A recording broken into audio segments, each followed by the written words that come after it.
nice in terms of getting the core R&D type of needs, helping them meet their needs very well.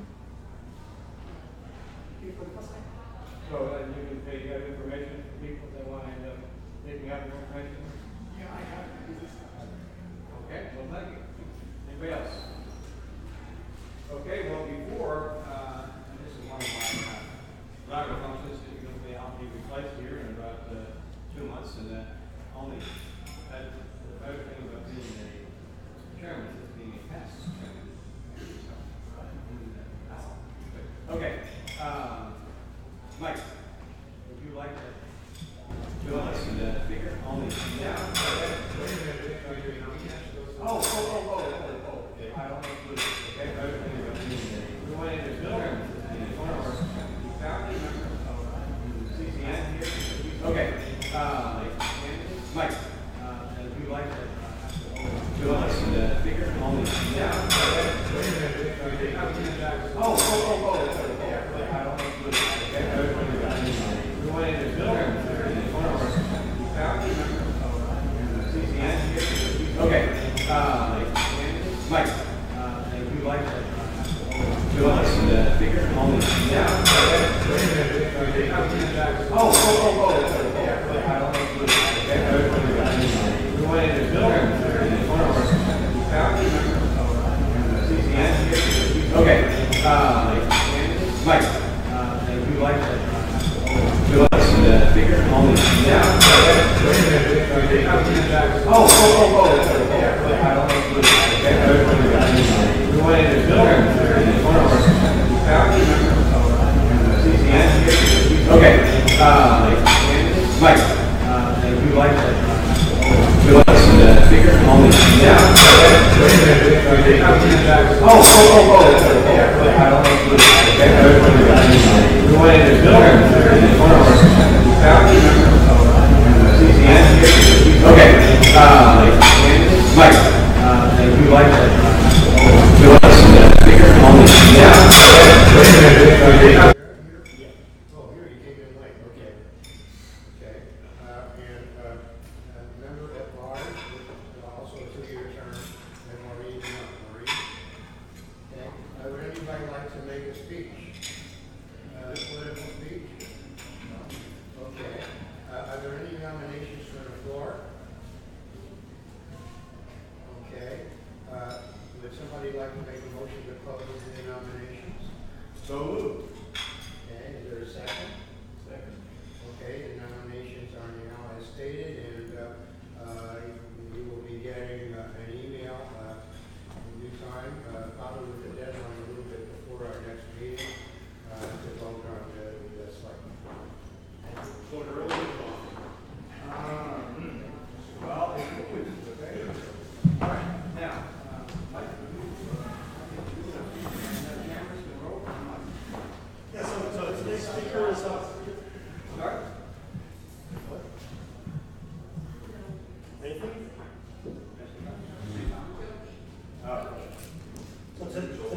Today's speaker is Charles Normer, and from Apex STP. And I met Charles when I went to an ICE-MC meeting in April, and the meeting was about the future of consulting. It was an interesting topic, and I thought it'd be nice to have somebody from that to speak at our meeting. And I talked to John Oliver, and John suggested Charles, and after a phone call, Charles agreed to speak.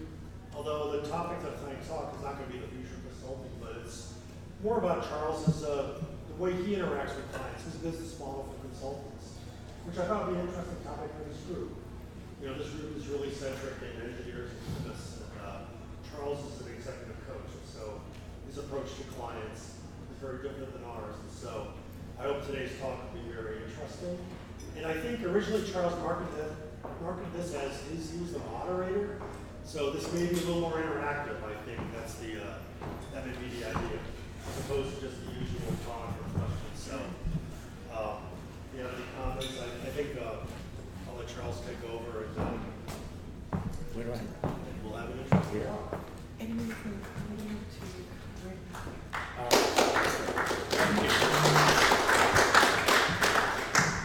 Well, first, I want to be thank you for inviting me to your group. Sorry, I'm going to have to stay here. This is going to be so difficult for me, let me say. The food was excellent. This is a great group. I've got a bunch of slides here, but what I would like to do is to learn as much from you as you're going to learn from these slides.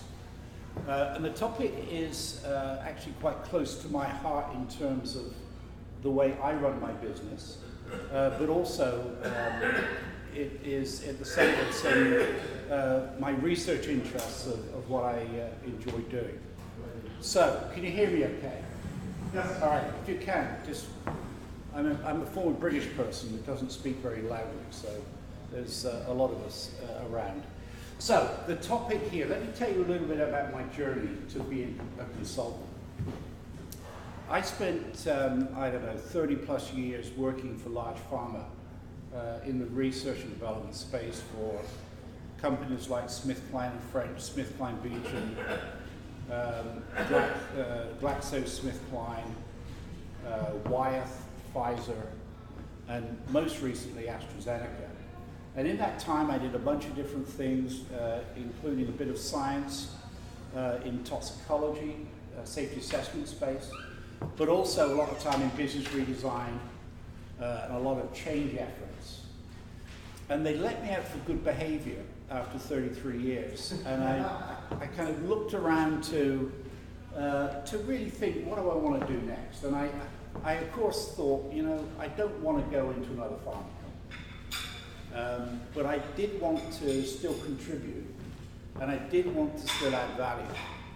So I set up this consulting company, which is called Apex STP. STP is Strategic Thought Partners. And you know, the early phases of the consulting, I did all the right things. I did a group thing to design the logo, and I have an elevator speech and all of that great stuff. And I spent a lot of time actually thinking about where I really could add value. And that really was quite a useful part of the first year. Was getting some work at that point from my former employers, but I realized that was running dry, and I really was going to have to think about how I was going to market this company. So I thought hard about whether I actually did want to market my company, whether I did want to get involved with a lot of networking events and talking to a lot of people. I don't know what you're like at networking events. I find them, apart from this one, I find them fairly tedious, and my introvert personality isn't designed to go up to people cold without a good reason. So I looked for a different business model, and I knew that I didn't want to manage a lot of people. So I wasn't thinking about setting up a big company, but also I wanted to do a range of different things. So I wanted to set up my company to kind of work on strategy work, and in the meantime, I've been very lucky, as I'm sure you have as well. In my 33 years in pharma, I worked for some great leaders. And I worked for some bad ones too.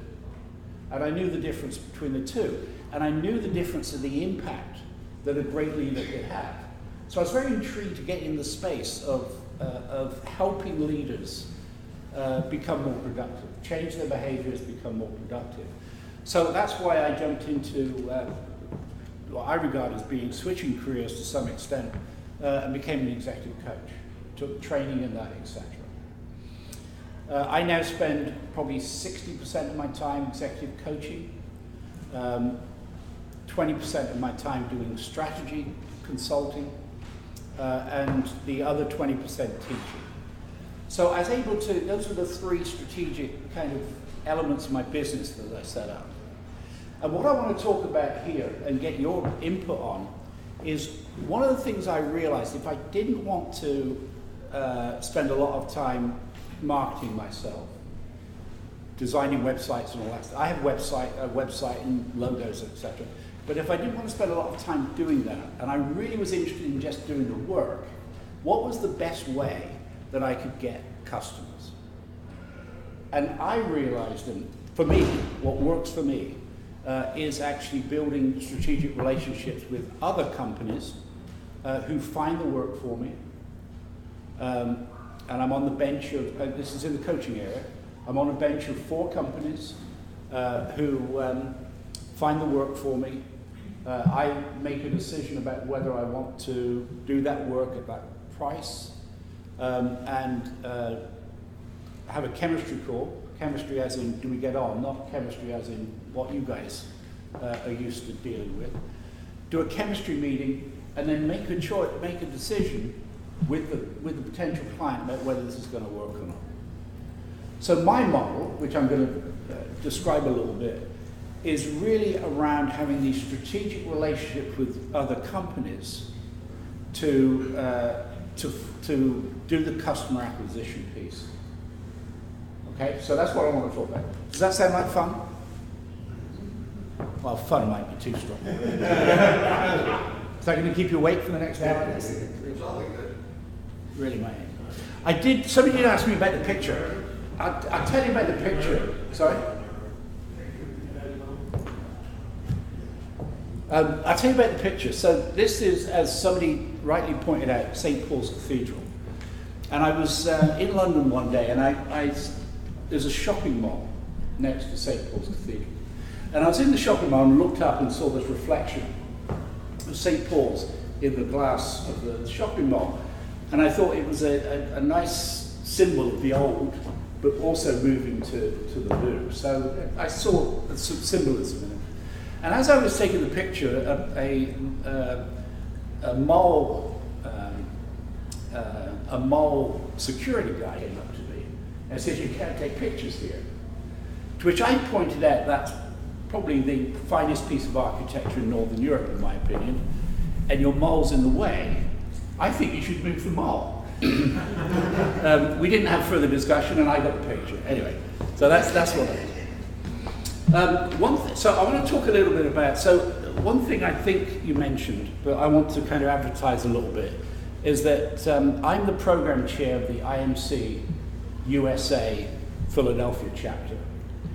And that is, and John's on the board of that group as well. And one of the things that we do with that group is actually to have similar meetings to this.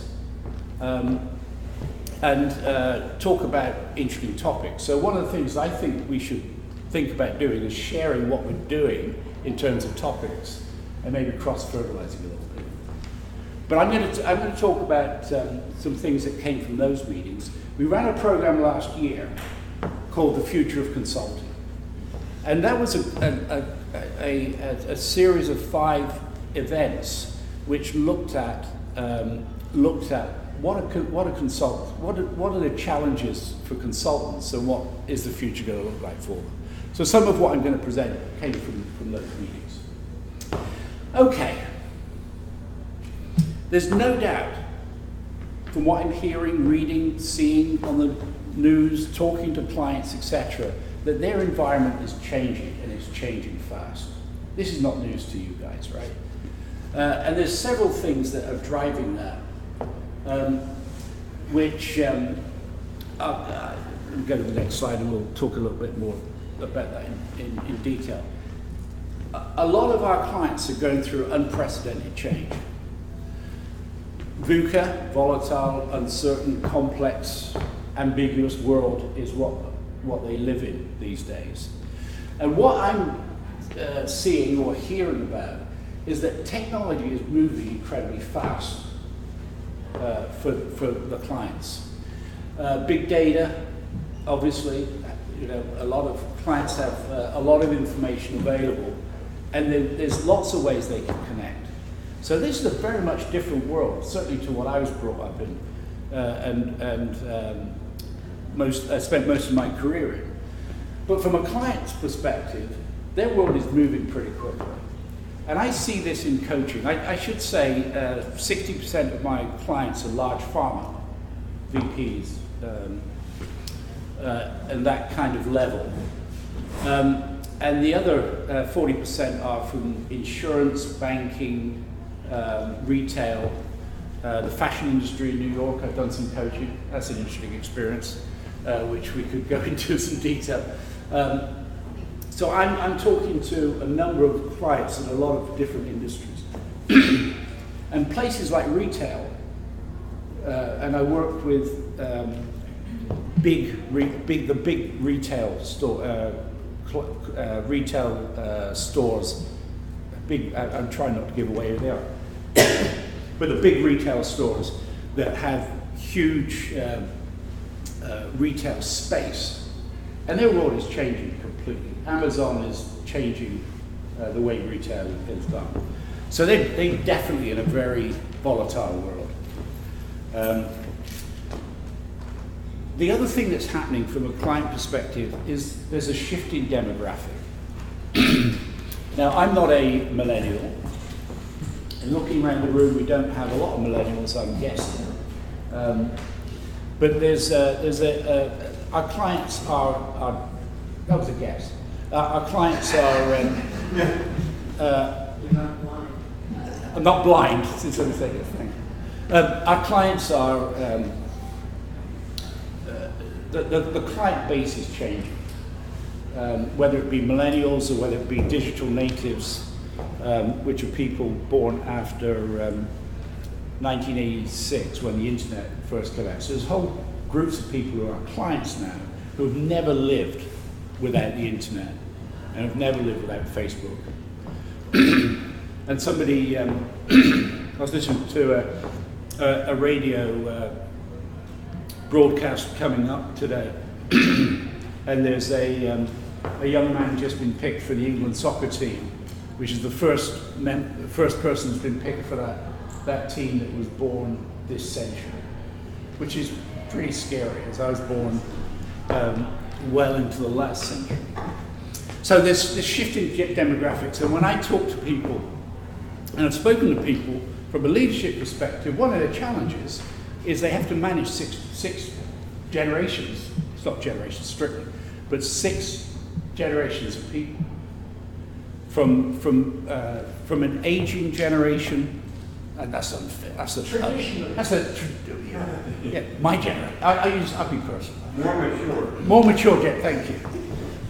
A more mature generation who are staying in the workplace for longer, and then at the other end, young people that are coming in with a very different view of the world. Okay, other things they're able to do. I mean, look, clients have unprecedented access to you and your competitors, and it becomes increasingly difficult to kind of elevate yourself above the noise. And this was one of the reasons I chose the model I chose, is because I knew that as a single person in the coaching field, I wasn't going to be able to easily differentiate myself. I will over time, potentially. You know, I've got to write the book and do the lectures and everything else.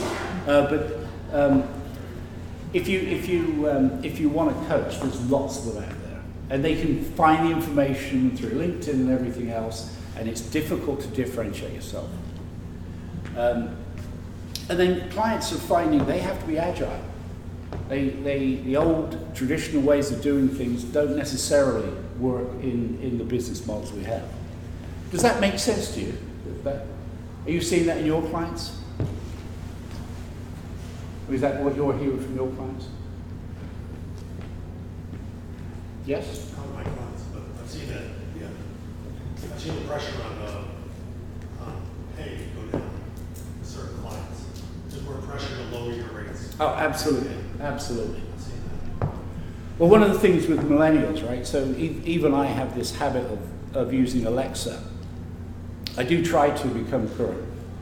And it's only a matter of time before I can turn to Alexa and say, Alexa, give me a coaching session, and then I won't need to coach at all. And that isn't a joke. I probably should try that. That is not a joke. I'm sure there is access to coaching sessions electronically. So I'm just trying to stay in business long enough before I'm taken over by Amazon. That's really what my aim is. So clients are looking for more selective and modular work. That's what they're hearing, right? So I'm interested in whether you're hearing the same thing. They're looking at smaller, well-defined projects rather than big, amorphous projects. They're looking for innovative solutions. They often pick small newcomers who have speed and are flexible. They like to co-create with the consultants. They like to connect through platforms. You know, you're needing to be in their systems. From a coaching perspective, I'm hearing this. You certainly need to bring knowledge and wisdom to the table, not just knowledge. And this is why consulting and coaching often go hand in hand. It isn't about just putting in a system. We were talking earlier about putting in a system. But you also need to change behavior of the people that are using the system. They're expecting you to demonstrate a return on investment. Now that might be, in your field, that might be easier to do than coaching. In coaching, it's actually quite difficult to be able to put a dollar figure on changing someone's behavior. But a lot of people are expecting to see that return on investment. And they're looking for content over process. So they're looking for knowledge. This is really an interesting thing for me when I'm coaching, and I'll tell you why. One of the things I value in my coaching, I'm not coaching myself, if I was going to coach myself, but one of the things I sell in my coaching is I have experience of being in a VP in an organization. So I'm coaching around changing behavior, but also I'm bringing experience. Now, this isn't a shot against other coaches, but there are other coaches that are more purist around coaching and don't have the experience. So obviously I'm biased because that describes me, but certainly clients are often looking for that content knowledge as well as the process of changing behavior. Does all that make sense? Anything to add? Anybody seeing anything else? I have somebody online here. Yeah. Mohammed Atia says, sometimes it's hard to make good relationships with other consultants because some of the experienced consultants consider their business as very confidential. I feel that a lot, especially I'm a newborn chemical consultant who needs to make these kinds of relationships. That's a really good point, and I'm going to get to some of that in a couple of slides. Okay. People always say that, you know, they never do. But if I don't get to that, can you make sure I do? That was the first, by the way. Good. What's that? Last meeting was the first time we did this recording and broadcasting. That was the first question that came in from afar. Oh, is that right? Actually Fantastic. came in from Montreal. Oh, excellent. Good. Love Montreal. Okay. It works. It's work. If somebody else is that, somebody is out there. Yeah. Yeah, John. A large part of my business was helping companies grow their business more predictably, more consistently. And sometimes when I would go into the client during the exploratory meeting, they would say to me, well, if we take you on, by what percentage will you grow our sales? Yeah. And I looked at them and I said, how can I possibly answer that question?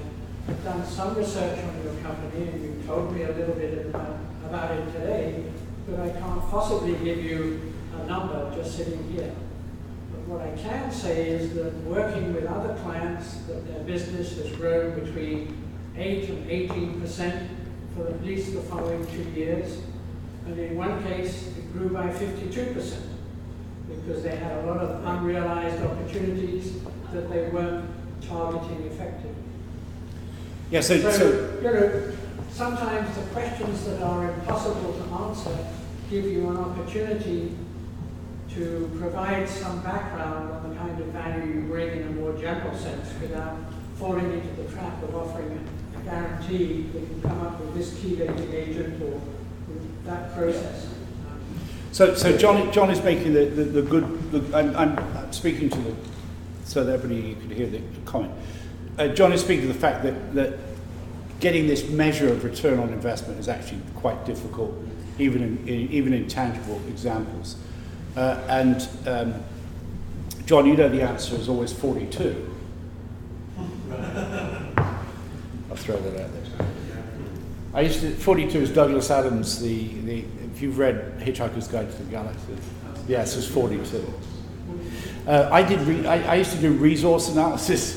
It was always a waste of time. You get the Excel spreadsheets out, and I used to always go back and say, we need 42 more people. Always. Never got them. There was never a chance of ever getting them. So I could have spent hours on Excel spreadsheets. But 42 was always the answer. So, as we think about how we respond to the pressures that clients are under, one of the things that we can conclude, I think, is that we have to be equally flexible in the way we think about our business. Because as that business changes, we also need to change. And one solution is building these strategic relationships. Now, what do we mean by strategic relationships? Well, what I mean by it is two or more organizations working together to solve a problem. Now, I've been involved in, part of the reason this is of interest to me, this whole subject, is when I worked in pharma, I ran some fairly large, complex alliances, which involved, one actually involves 6 academic organizations, a large pharma company, a government organization. All of us would try to work together to solve a problem around translational medicine. A collaboration may or may not have equal power in that relationship. It often is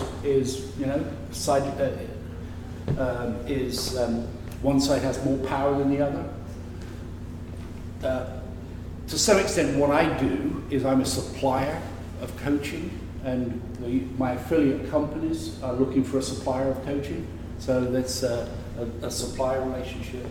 It could go further in terms of a strategic alliance, which is more around having some common goals that you're working towards. Or it may be, joint ventures or other models. All of these go into what I regard as being strategic relationships. If you look at Google, you can get 7 million hits on strategic partnerships, 5 million on the benefits of strategic partnerships, 2.4 million. You can read this. In terms of there's a lot out there on these subjects. Success stories, 4.3 million around strategic relationships. So there's a lot of stuff out there if you want to read about it. To put it into perspective, though, if you look at leadership, 779, coaching, 449, mindfulness, 45.5 million, and Taylor Swift, whoever that is, 73 million. Now, I did this search a while ago. I'm sure with recent news, she may actually it might be more than 73 million, but I didn't want to put it in perspective. So we're talking about strategic relationships, a lot of material out there, but not as much material as Taylor Swift. So that kind of gives you the thing there. This is stop projecting for some reason.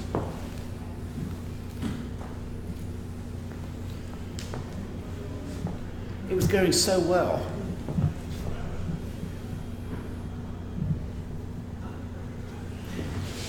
All right, let's check the connections.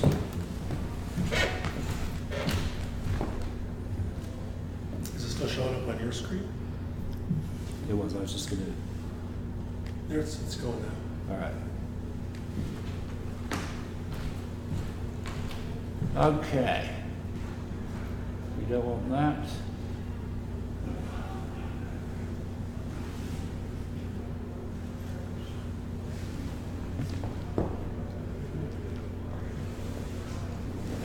All right, good.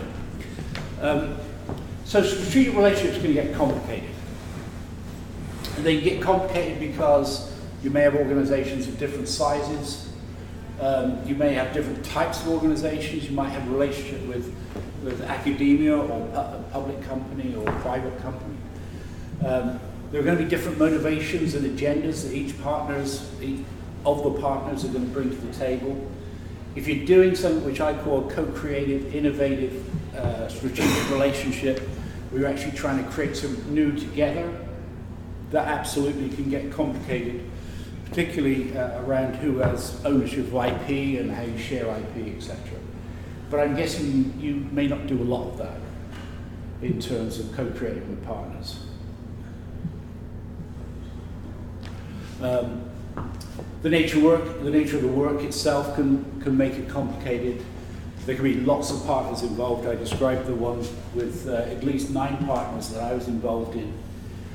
One of the things that, as you're considering strategic partnerships, is speed of decision making can be different. If you're trying to get a decision out of some large pharma companies that remain nameless, it can take years, quite frankly, just to get a decision.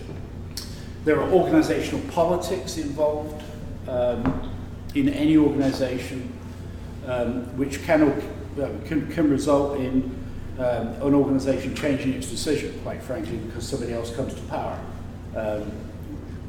If you're working again in large pharma space, you may see people come and go pretty quickly, as so-and-so's not working here anymore. There can be legal complexity, and there can be some issues around how you resolve conflict. So all I'm saying with this slide is, as you set up a strategic relationship, it can be complicated. It isn't the easiest thing.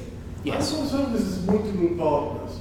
I was told that you're promiscuous when you have multiple partners. Am I right? My wife would view it that way. Some parts of society don't view it necessarily that way, I understand. Strategic. Oh, strategic. That's right, strategic, you're fine. Yeah. Do you need to develop strategic partnerships, or do you really need to identify your target, who's the trusted advisor? Because a lot of these consultants and service providers, we're just basically a tool in somebody's toolbox. So isn't a trusted advisor the one you really want to develop a relationship rather than these strategic advisors that are sort of on a parallel basis with you, everybody trying to provide a service, and more so being a tool in the toolbox of a trusted advisor? Yeah. It can be any of those things, or either of those things, right? Thank you for giving me the opportunity to tell a story about one of my partnerships. I'm talking about my coaching partnerships, just to be clear. One of the reasons I like the model, and it's just because I like it, is because after leaving large companies, I needed to join tribes. I needed to find people that I could form a tribe with. I do this with IMC as a group of people that I feel is a tribe, but definitely some of the companies I work with as my partner, we interact in a way where I feel part. I'm not an employee, but I do feel part of their tribe. So that's the strategic part for me. Is the being part of their tribe, and they are developing certain products that I can help them develop because we're developing the tribe. So that's where it's more strategic than just a supplier relationship. But that's just a need that I had when I left farming. Okay. A dumb question. Is a tribe just a team with a specific attitude?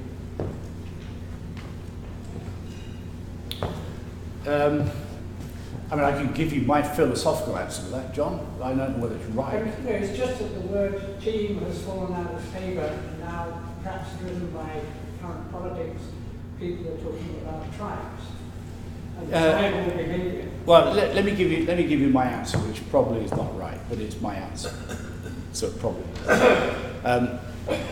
A team is a very specific thing to me, right? A team is a very specific group of people that come together and they have mutual accountability for something. It's that mutual accountability. If you look at the discipline of teams, the paper was written years ago by Katzenbach, who defined teams as it's a working group unless it has mutual accountability. So a team is something very specific where they are mutually accountable for delivering something. A tribe, I think, is more of a social group that you can get. We had a thing on a meeting on this, on supported tribes, where you feel that you can go and you can have a conversation with like-minded people, and I don't mean like-minded as in groupthink or political. I mean people that understand chemistry and consulting. So when you walk into the room, you know there's going to be people that you can have a chat to and be social with, who are going to have a level of understanding of chemistry and a level of understanding of consulting. That's more of a tribe. Whether it behaves like a tribe, I don't know. Would it be fair to say that you can pull a team out of tribes, but you can't pull tribes out of teams? I think that's actually a fairly good way of putting it. I'm not going to disagree with that. That's thank you for that. Okay. Sorry? I was just wondering if we were getting into set theory now. Could be. Could be. So look, what are some of the reasons that you found, who regards himself as being in any kind of strategic relationship? Strategic sounds durable versus minor, more opportunistic. Yeah, I think as we were talking, it sounded like you had a relationship with a group that found you customers, right? With entrepreneurs who find customers. Yes, absolutely. So I know people over the last 15 years who I'm on their radar if something comes up. And so in that sense, it's strategic that I'm part of their Rolodex. Yes. But in terms of any real activity, it happens when they have something that would involve me. Yes, and I think that's part of that. That's part of being these strategic relationships. It really doesn't exist unless something is happening, right? The companies I work for, some of them produce work, some of them don't. I have a relationship with all of them, but the ones that are not producing a lot of work for me, I don't spend a lot of time with, just purely because there's no work driving those interactions. All right, so when we brainstormed this a little bit at an IMC meeting, and just to give you a few things that came up at that meeting, for reasons for joining it, for getting into a relationship with another group. It may be that you're looking for credibility in a certain area that you don't have credibility in. It may be they have some kind of expertise that you need. I have a bit of a relationship with my accountant because I have no understanding of taxes. I don't want to know about taxes. All I know is I pay too much taxes, but I have that relationship. She deals with all of that, and I don't deal with that. Right? So that's expertise that I need, but I don't have. It may be it extends your network. It may be that they have additional contacts that might be useful to you. You might be sharing business risk. You might have a partnership where each of you are putting money in and sharing risk. It might open up new markets. And one that I find really quite important is it may add diverse thinking, diverse and creative thinking. And one of the problems that I certainly found when I first set up my company 5 years ago was I used to talk to the founder all the time, and he always agreed. It was me. And no matter what I said I agreed with him. It's fantastic. There was no conflict. Perfect. But you've got to recognize there was no diversity of thinking there. So I have kind of an informal advisory board, some people around me that I go and bounce ideas off of, and they tell me if I'm crazy or not. They don't usually say not, but they tell me if I'm crazy. But you need some way of accessing diverse thinking. There may be, this is an interesting one, perceived size of a company. I cannot, as an individual consultant, as an individual coach, get into some companies because they're looking for big leadership development programs that require 10, 15 coaches. So, and they usually have, a short list of 1 or 2 companies that they want to work with. And unless you are, a world-renowned Marshall Goldsmith or something, then it's actually quite difficult to get into those companies as an N of 1. So this actually, one of the advantages of the companies that I work with is they are able to bring a lot of coaches to the table on projects, and that increases my size. As did the dessert. So those are some of the things that were brainstormed around reasons. So there's lots of different reasons for entering these kind of partnerships. Choosing the right partner, obviously, is a big deal. Because if you don't choose the right partner, it can be more of a headache than not. And again, we talked about, I was sitting on my deck when a hummingbird came by. It has no symbolism for this particular subject. Sorry, I wish I could get some philosophical connection between the hummingbird and choosing the right partner. Again, we brainstormed on some of the reasons about what people do in terms of choosing the right partner. Good fit, gut feeling that you can trust this person. Trust is something I'm going to talk a bit more about. Obviously, a good communication with them. Having a similar worldview and certainly a similar understanding of what you're trying to achieve. You want a good fit with your potential customers as well. I mean, one of the concerns is that if you are used to going into a client by yourself, and now you're bringing somebody else in, then they may not have the same relationship you have, right? So to some extent, they're carrying your brand if you have that partnership. Is this interesting, by the way? Is this interesting? Yes? And there's a bunch of things such as, you do due diligence on the company, etc. I'm going to tell that story I was going to tell over dinner there. I'll tell you a little story about where somebody approached me about a strategic relationship. There was a guy in London who called me out of the blue one day and said that he was head of a large recruiting company and that he wanted to set up a US office.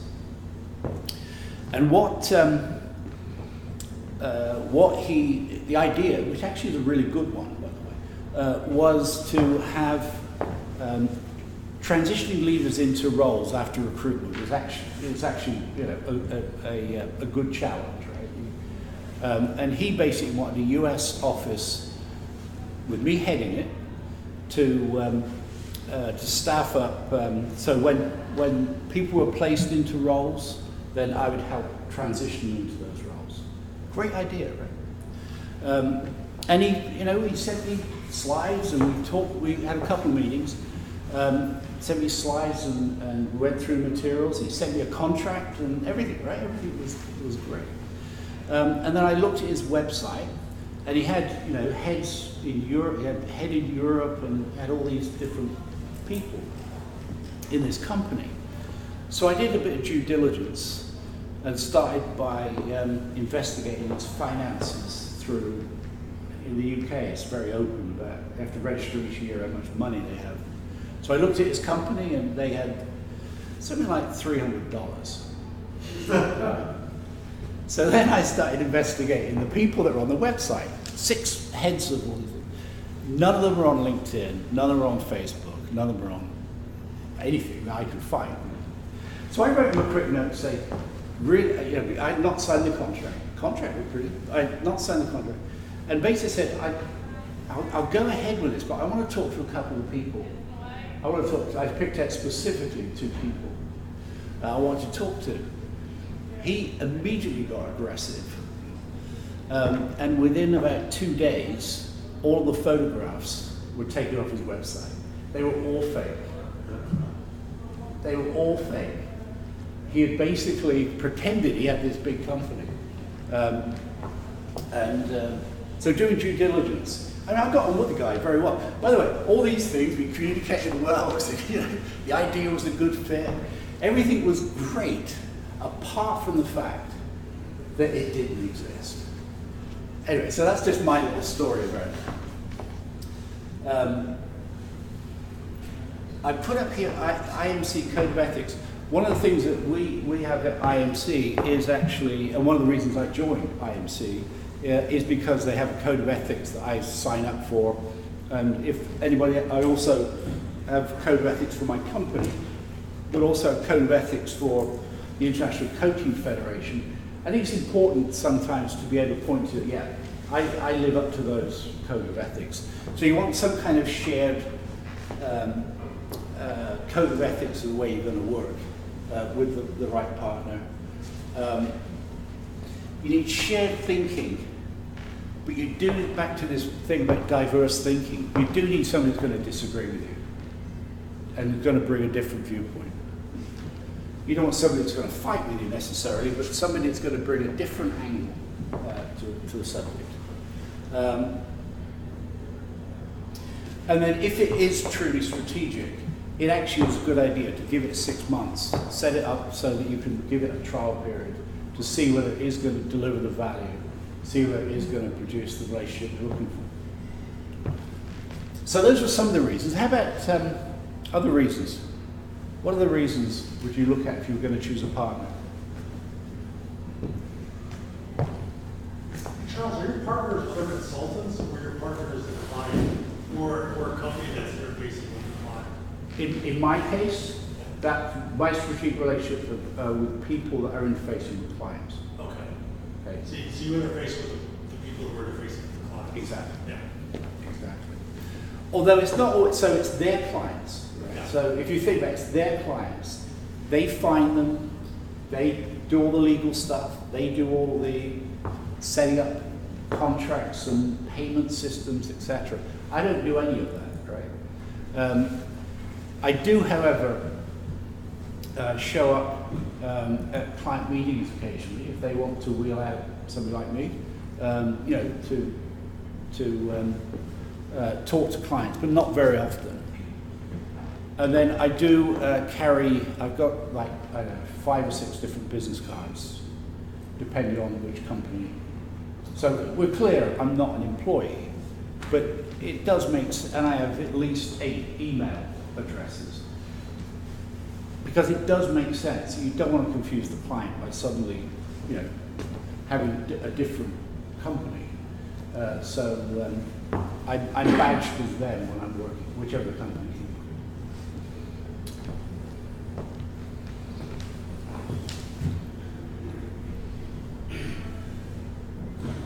Could I just add something on that? Yeah.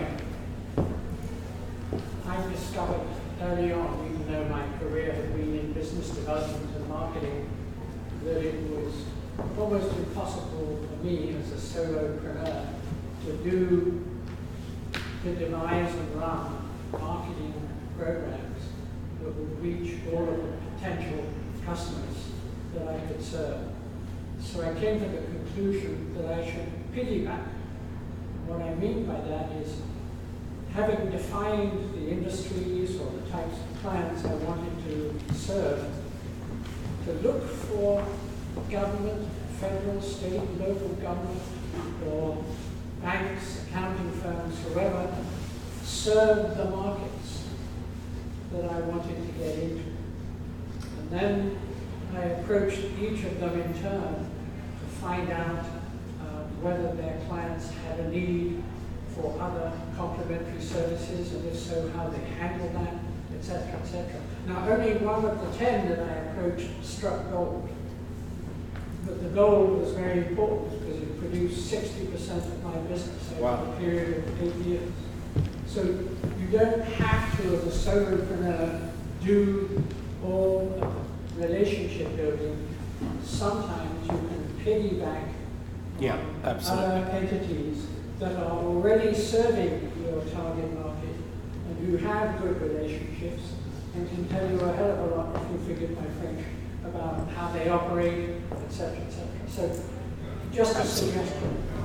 That's a very good one, John. Thank you. Good.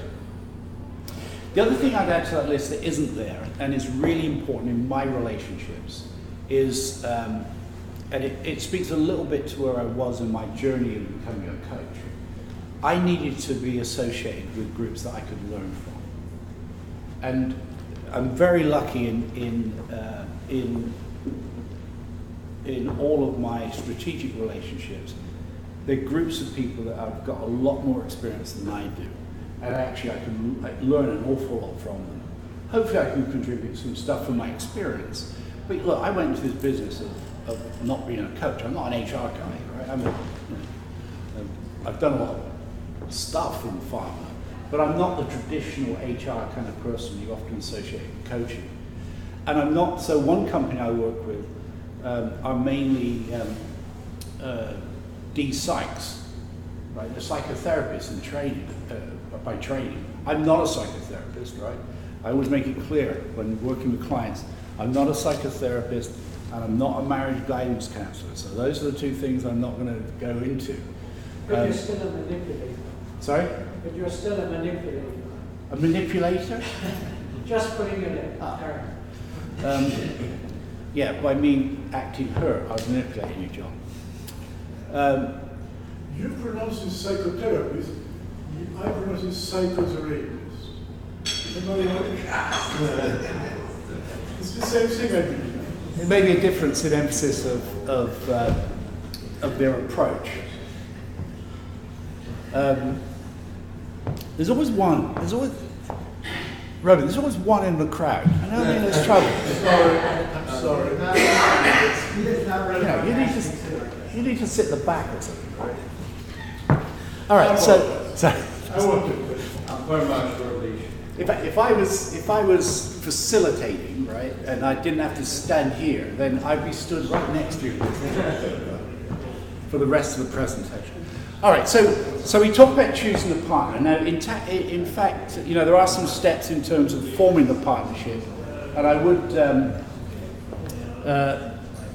you do have to get the terms and conditions and the contract worked out in quite a detailed way, because this is a legal relationship you're having. So you have to decide who. That's my coffee cup. You have to decide, things such as if any IP is generated, who owns it, and all that stuff. And it's based on just negotiating any contract that you negotiate. I'm sorry, there are distractions. Could we see that slide for a moment? Sure.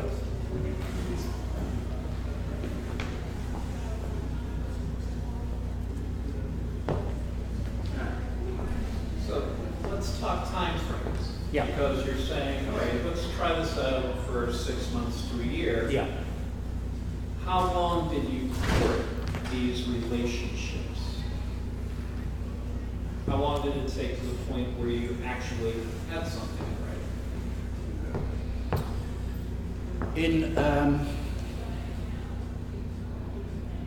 It was remarkably short, to be honest, and I cannot tell you. It was more luck than judgment. It wasn't. It really was. It just so happened. I mean, I can tell you, one group of people I met, I happened to go to, oh, I know, the CEO of the company, for some reason, liked something I posted on, I can't remember what, and contacted me cold. And then I started talking to him, and that happened all in a matter of probably less than 6 months. My contact in the UK, a company I work with in the UK, I actually went and did my coaching training for that group. So I went off to Edinburgh to do my training because I've known that coach and done work with that coach as a client for many years. I went to Disney World to a conference. Is that the one in Florida? Anyway, went to Disney World to a conference of the American psychology group, and happened to meet another person from another company, and that took no more than 6 months. So I didn't have a master. I'm not saying that because I had this great master plan. It just was luck. But that often happens. That often happens in our business, doesn't it? Where you don't know where the next relationship is going to come from, and then suddenly something happens, and it's like my teaching appointment. It wasn't strategic; it just happened. A lot of what you presented is very analytical and Yes. very methodological process, blah, blah, blah. Malcolm Gladwell wrote a book called Blink. Yes. And he contrasts being analytical and careful and investigatory versus does it feel right?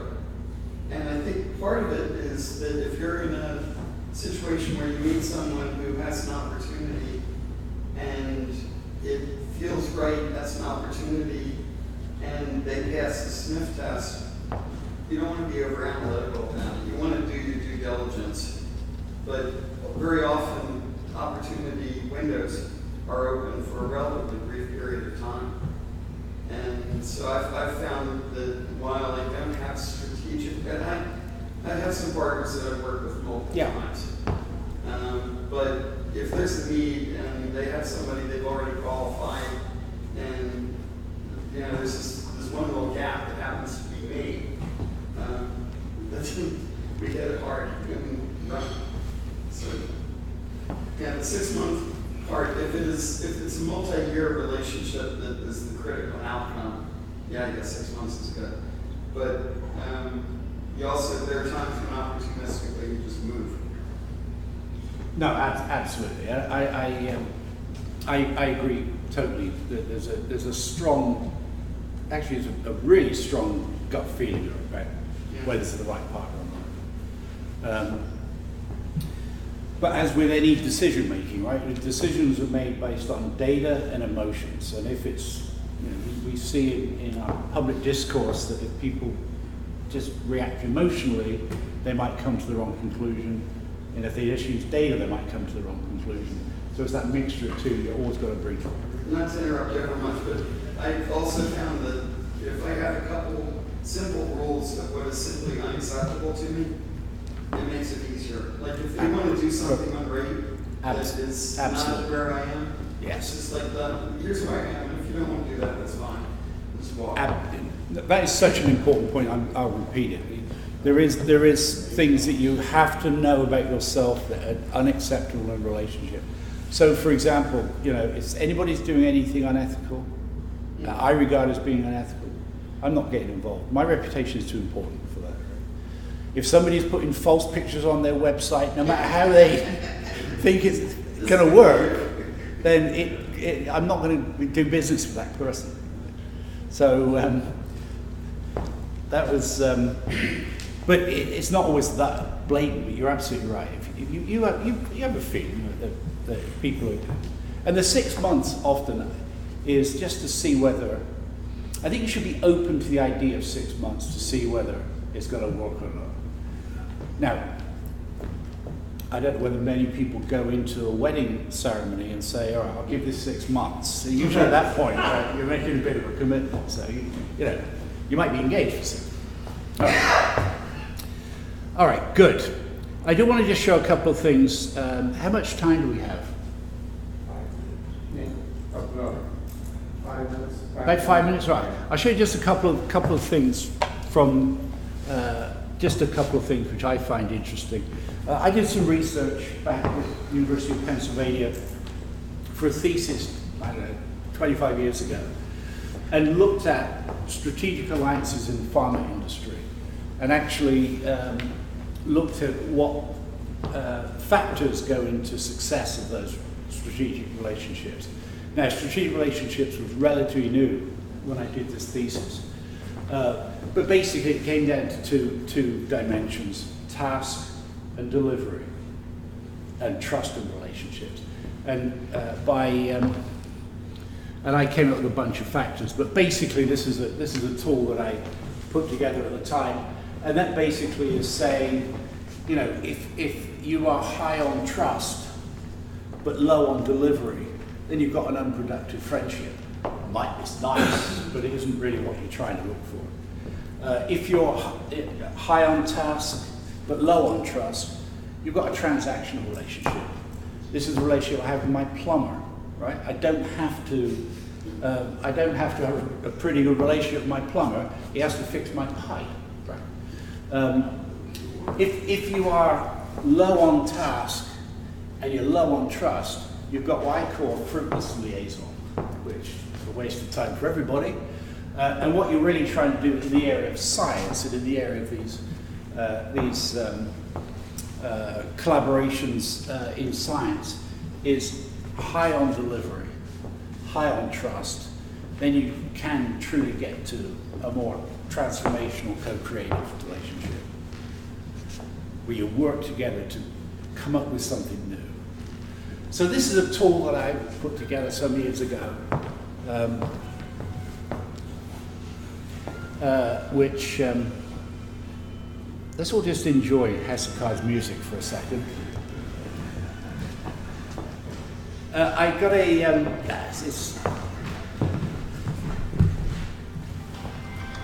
it's my wife calling from the UK. Back in 2017, I got an intern from Georgetown to kind of recreate this work for me. And again, went and talked to a lot of people in the pharma and biotech field to basically say, okay, what makes successful alliances? Adaptability, vision, having the right resources and technology, having decision-making processes, and this word trust came up yet again. So this is just kind of a repeat of the work that I did. All of that is true. By the way, I think all of this is true whether you're putting together like the $50 million deal that I led the alliance on in pharma, or whether you're dealing with, you know, a small group of people.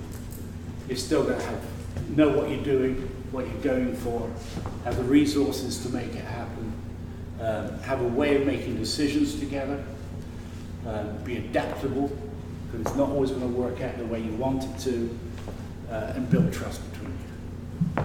Okay, good. I'm going to show you just a couple more slides.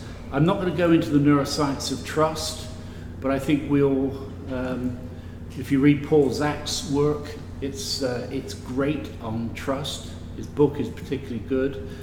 We brainstormed a little bit around what are the characteristics of building trust, and what are some of the ways you can build trust. And a lot of trust comes from people making commitments, living up to commitments, and delivering in the partnership. This trust is a relatively difficult thing to build. It's a pretty easy thing to destroy. So it has to be actively managed. And it takes more than just having fake pictures on a website. As soon as it happens, the trust is gone. This is a bank account, right? You need to keep building the bank account of trust between you. Okay, good. This is pretty much all I wanted to say. There is just one last thing, which is sometimes you've got to exit relationships. This is a divorce. My experience, divorce is always expensive. Sorry, I've digressed. But you must have a way up front of recognizing what's going to work and when you may, move on to do something else. Because it doesn't always work, or it doesn't always achieve what you want to achieve. Okay, that's it. Any questions, comments? Got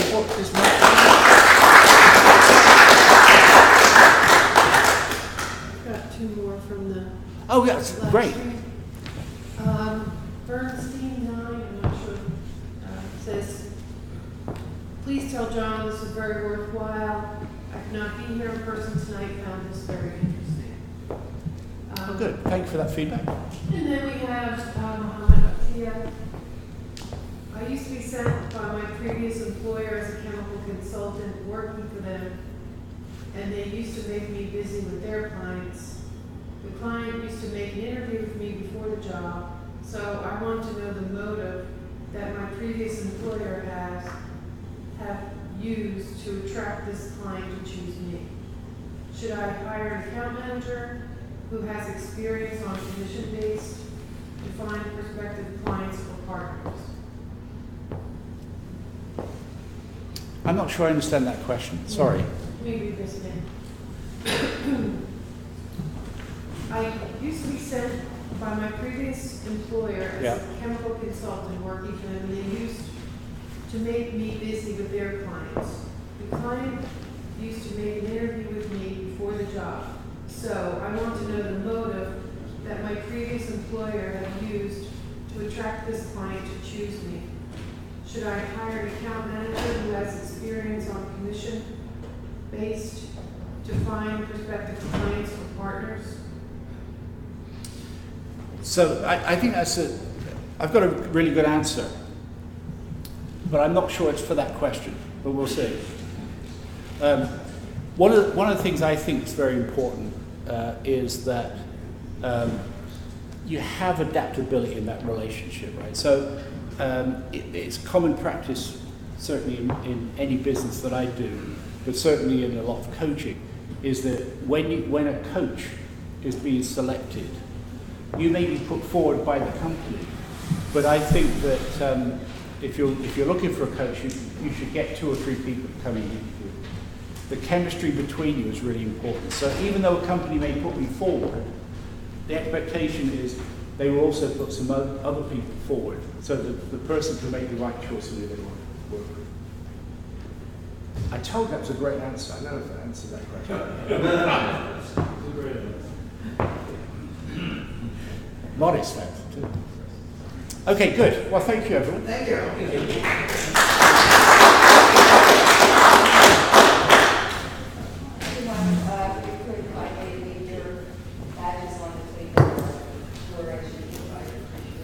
Good. Thank you, John, for your help.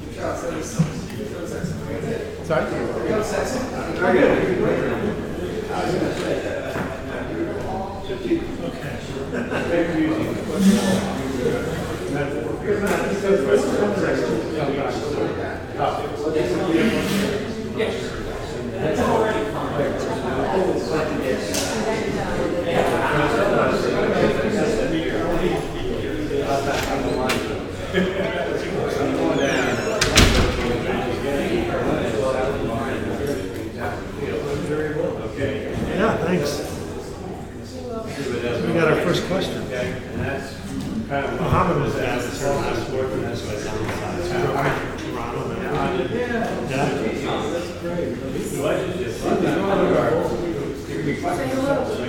Hey, Mohammed.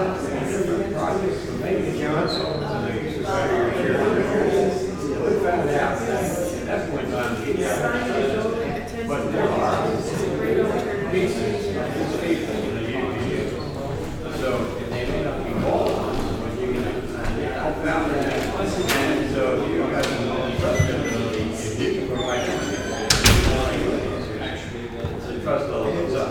Okay, so if you don't have to, the last thing you want is a transfer.